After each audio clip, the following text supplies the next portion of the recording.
If you wake up every morning feeling drained, even after a full night's sleep, pay attention. It could be a silent sign that's already worn down millions of people your age. No one talks about it because there's no pricey pill to sell. But there is an old ritual, so simple you could do it tonight, and wake up tomorrow feeling lighter, pain-free, and with the energy you had years ago. Drop the words pure strength in the comments to show you're ready to reclaim your vitality and to call on the unseen support of those who walked this path before you. Here's the catch. Hardly anyone knows the right way to do it, and if you miss even one detail, it won't work. Hit the like button on this video and share it with a friend who's always complaining about being tired so you can both try it tonight and feel the results by morning. Want to find out how? Stay with me until the end because I'm about to show you how to break free from this invisible fatigue before it's too late. How your feet absorb energy. Think of your feet as invisible roots. Just like a tree can't survive without a constant exchange of nutrients and energy with the soil, we're always in contact with the world through the soles that hold us up. Every step you take is a silent conversation with the ground, and that exchange isn't always positive. Throughout the day, walking, standing, or even sitting, your feet absorb more than just heat and pressure. They act like antennas, picking up on the vibrations, emotions, and even tensions around you. That's why, after spending time in high-stress places, crowded offices, tense meetings, or even hospitals, you can come home feeling weighed down in a way that's not purely physical. Our ancestors knew this. They observed that insomnia, irritability, and chronic fatigue often didn't come from illness, but from an invisible buildup in the energy points of the feet. As an old Appalachian saying goes, if you want to cleanse the soul, start with your feet. In their eyes, physical and energetic cleansing of the feet was as important as good food or proper rest. The philosophy behind the ritual. It's simple yet profound. By clearing stagnant energy from your feet, you restore the flow that fuels your whole body. Imagine every point on the sole as a switch connected to your organs and emotions. If those switches are blocked, the rest of you runs at low power. Back in the day, folks practiced this cleansing in a very intentional way. On certain nights, they'd warm water until it was just right, add fresh infusions of St. John's wort or chamomile, and soak their feet with the reverence of tending to something sacred. This simple, focused act would melt away tension and bring the body back into balance. The first signs you need it. Before I show you how to do it step by step, you need to recognize the warning signs that you're carrying too much energetic weight. Feet that feel cold even on warm days. Tingling for no apparent reason. A dragging sensation when you walk. Or the biggest one, waking up already exhausted. Starting the first layer of the ritual.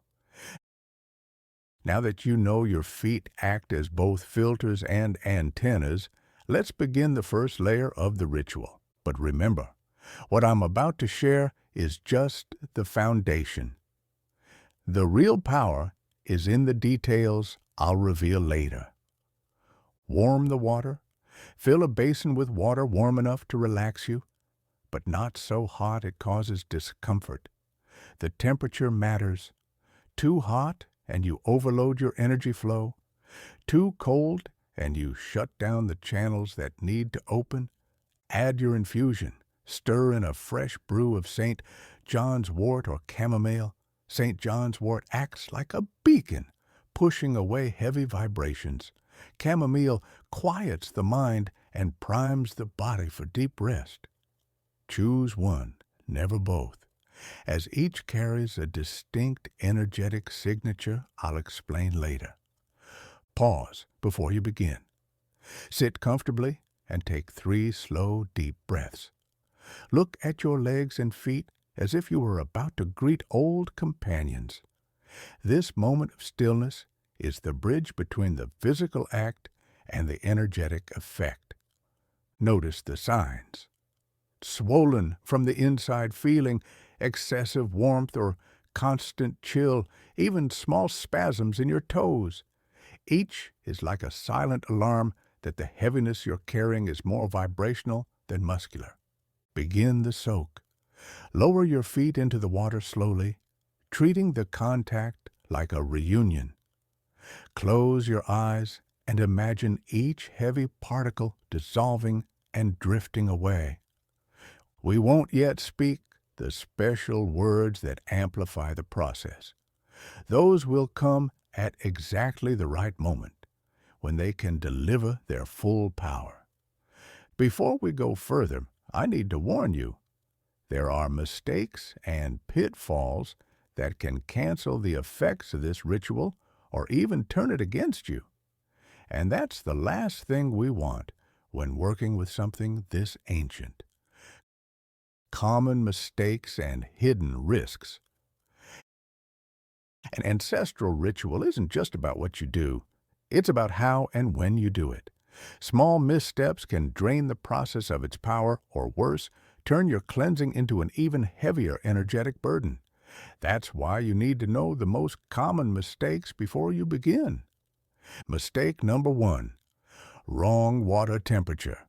If the water's too hot, you strain your blood vessels and overload your energy flow, creating restlessness instead of calm. The result? Possible insomnia, headaches, or even palpitations. Too cold, and you slam the door that should be open to let heavy energy out, trapping it inside you.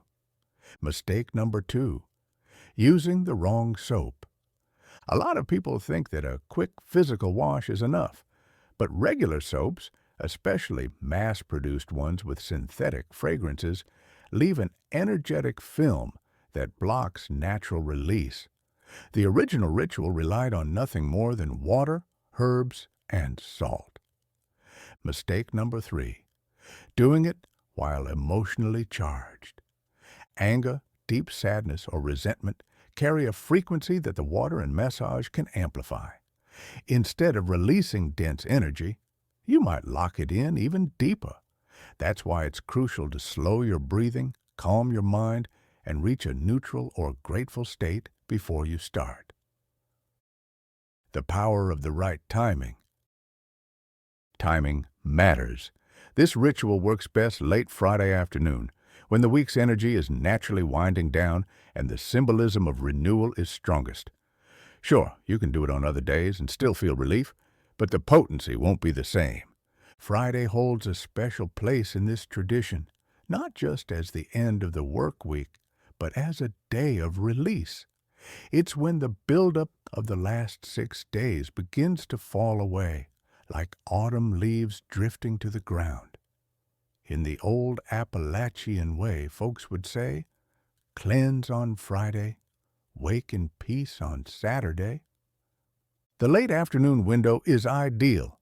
The sun is on its descent, the light turns softer, and the day's heat starts to fade. That shift from light to dusk mirrors exactly what this ritual does inside you, moving from excess to balance, from heaviness to lightness. Setting the stage.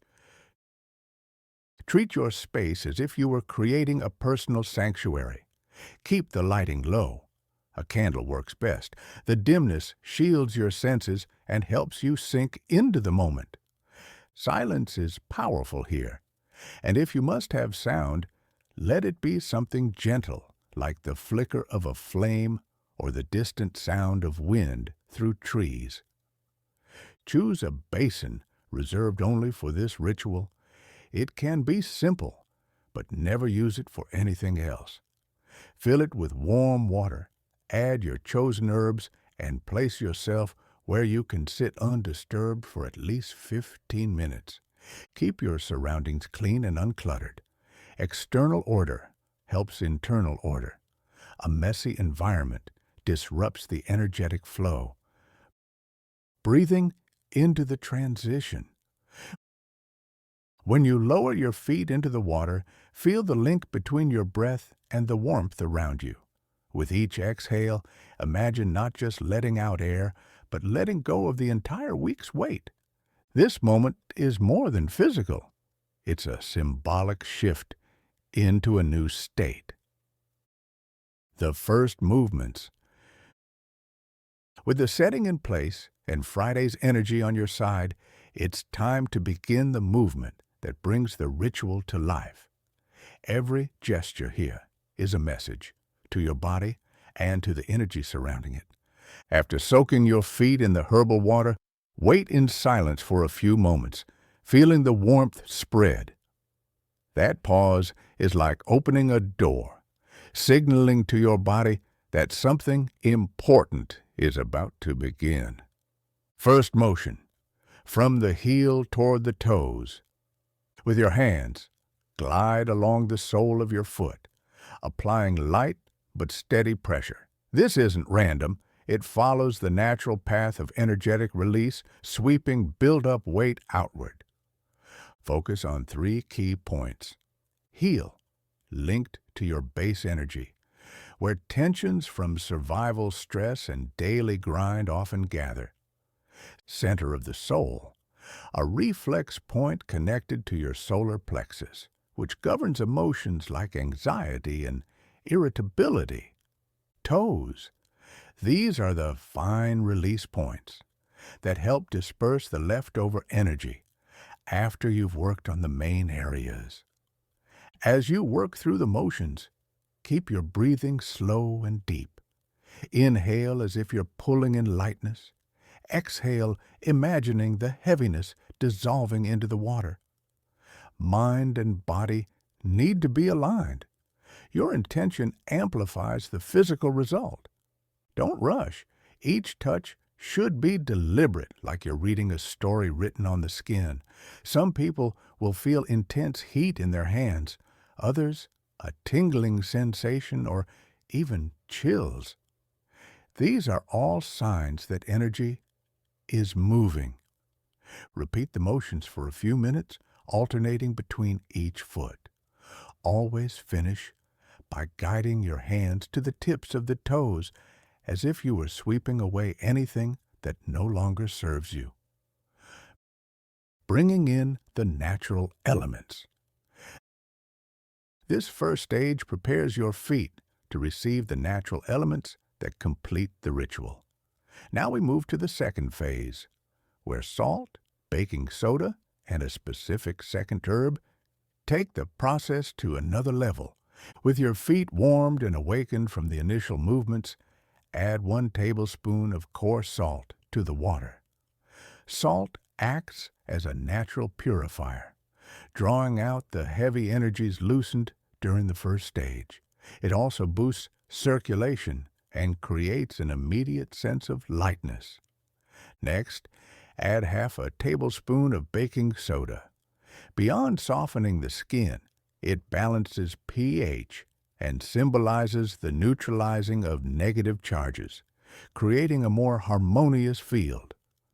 Now, choose a second herb to complement the first infusion you started with. Popular choices: rosemary for energetic protection, or lavender for deep, restful calm. Never use more than 2 herbs in one ritual. Too many muddle the intention and weaken the effect. During this stage, keep your feet submerged and gently massage again, this time more softly, simply stirring the water around them. The feeling should be one of being enveloped, as if the water were embracing your feet. What to avoid in this stage? Vinegar. It shifts energy too abruptly and can irritate the skin. Lemon. While cleansing in other contexts, here it throws off balance and adds too much acidity. The wrong essential oils, some overstimulate and break the tranquility you're aiming for. Noise and distractions, conversations, TV, or checking your phone pull you out of the flow and break the connection. Visualizing the reset. Every minute or so, picture these elements drawing out what you don't need and returning vitality in its place. This isn't just physical cleansing, it's a symbolic reset. When this stage is complete, we step into the second emotional layer of the ritual, where the contact of your hands and the reading of your body deepen the experience into something rare. The second emotional layer. If the earlier focus was on physical and energetic purification, now we dive into what gives this ritual its deeper meaning. Touch as an extension of the heart. This is where the massage stops being mechanical and becomes a form of reading and dialogue with your own body.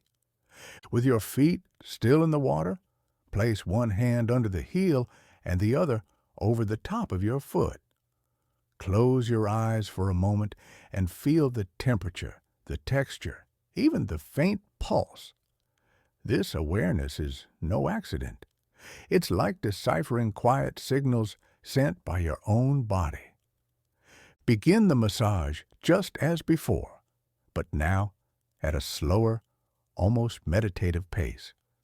Use the palm of your hand to cradle the sole and your thumb to trace the lines and curves gently, as if following the map of an old road. This touch can stir memories, release stored emotions, and bring you into a state of rare presence. If you find a spot with extra tension, keep steady, gentle pressure and breathe with the movement, as if silently saying, "It's okay. You can let go." Touch psychology tells us that the body responds to this blend of pressure and intention like a safe invitation to release. At this point, you can begin softly forming the sacred words.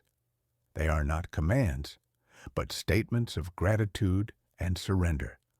Short phrases spoken aloud or silently, honoring the path your feet have taken and asking for lightness in the steps ahead. The power is in sincerity, not volume. As the massage continues, imagine each point you touch as a key unlocking inner doors. When you finish, slowly lift your feet from the water, letting the last drops run off as though they were carrying away any remaining energetic residue. This second emotional layer prepares your body for the final reveal of the sacred words and the symbolic close of the ritual, where silence and final gestures seal the process. The sacred words and closing the ritual. We've arrived at the most delicate and powerful point of this entire practice, the moment of speaking the sacred words. These aren't some magic spell. They're more like a key that aligns your intention with the kind of energy you want to invite in. In the traditional setting, these words were kept within the family, passed from grandparents to grandchildren, always with the reminder to use them with respect. The phrase is short, simple, and must be spoken with presence. Strength through purity. When you say it, do so knowing you're sealing everything you've just released and making space for what's new. Repeat it 3 times, taking a deep breath between each repetition. Don't rush. Every word needs to be felt. Then, remove your feet from the water and dry them with a towel that's only used for this ritual. That towel becomes a symbol of closure and protection. Never use it for anything else. Dispose of the used water consciously. Pour it into the earth if you can, allowing nature to transform what you've let go of. If that's not possible, pour it down a drain, but visualize it returning to the cycle of cleansing. Stay in silence for a few minutes afterward. This is when your body integrates the experience and the realigned energy finds its place. Many people describe an immediate sense of lightness, a deeper sleep that night, and dreams rich in symbolic imagery, signs that the process reached deeper layers. To maintain the effect, elders recommended repeating the ritual once a week, ideally on Friday afternoons, and pairing it with small daily habits, like a quick massage or a drop of natural oil on your feet before bed. A deeper meaning, beyond relaxation. In the end, this isn't just a cleansing gesture. It's a reminder that inner peace can be built from the smallest acts of care. Because when you care for your feet, you're also caring for the path you walk, and that path is where your true home lies. Throughout this video, you've discovered far more than a simple foot soak. We started by identifying that kind of fatigue no good night's sleep can fix, the silent weight that builds in your bones, your legs, and more subtly, in the energy you carry. We talked about how your feet act like antennas, picking up and filtering the world's vibrations, and how generations before us knew that cleansing them could transform not just the body, but the mind and spirit as well. You learned the core of this ancestral ritual, choosing the ideal time, Friday afternoon, the importance of water temperature, the use of specific herbs, and the heel-to-toe movements. You also learned about common mistakes, from using the wrong kind of soap to doing the process in a negative emotional state, and how to avoid them to preserve the integrity of the practice. We explored the second emotional layer, where intentional touch and reading the body create a deep connection between intention and outcome. And finally, we arrived at the sacred words, strength through purity, that seal the entire process, bringing not just cleansing, but the strength to move forward. This ritual isn't simply about loosening muscles or easing tension. It's about restoring inner harmony, honoring the journey you're on, and turning a simple gesture into an act of presence and self-respect. If this practice resonates with you like this video, so it can reach more people and help revive traditions worth keeping alive, share it with someone who could use this renewal and type "Strength Through Purity" in the comments to symbolically activate the strength of your own lineage. And above all, remember, true rest doesn't come from simply closing your eyes. It comes from releasing what no longer serves you and making room for what truly matters.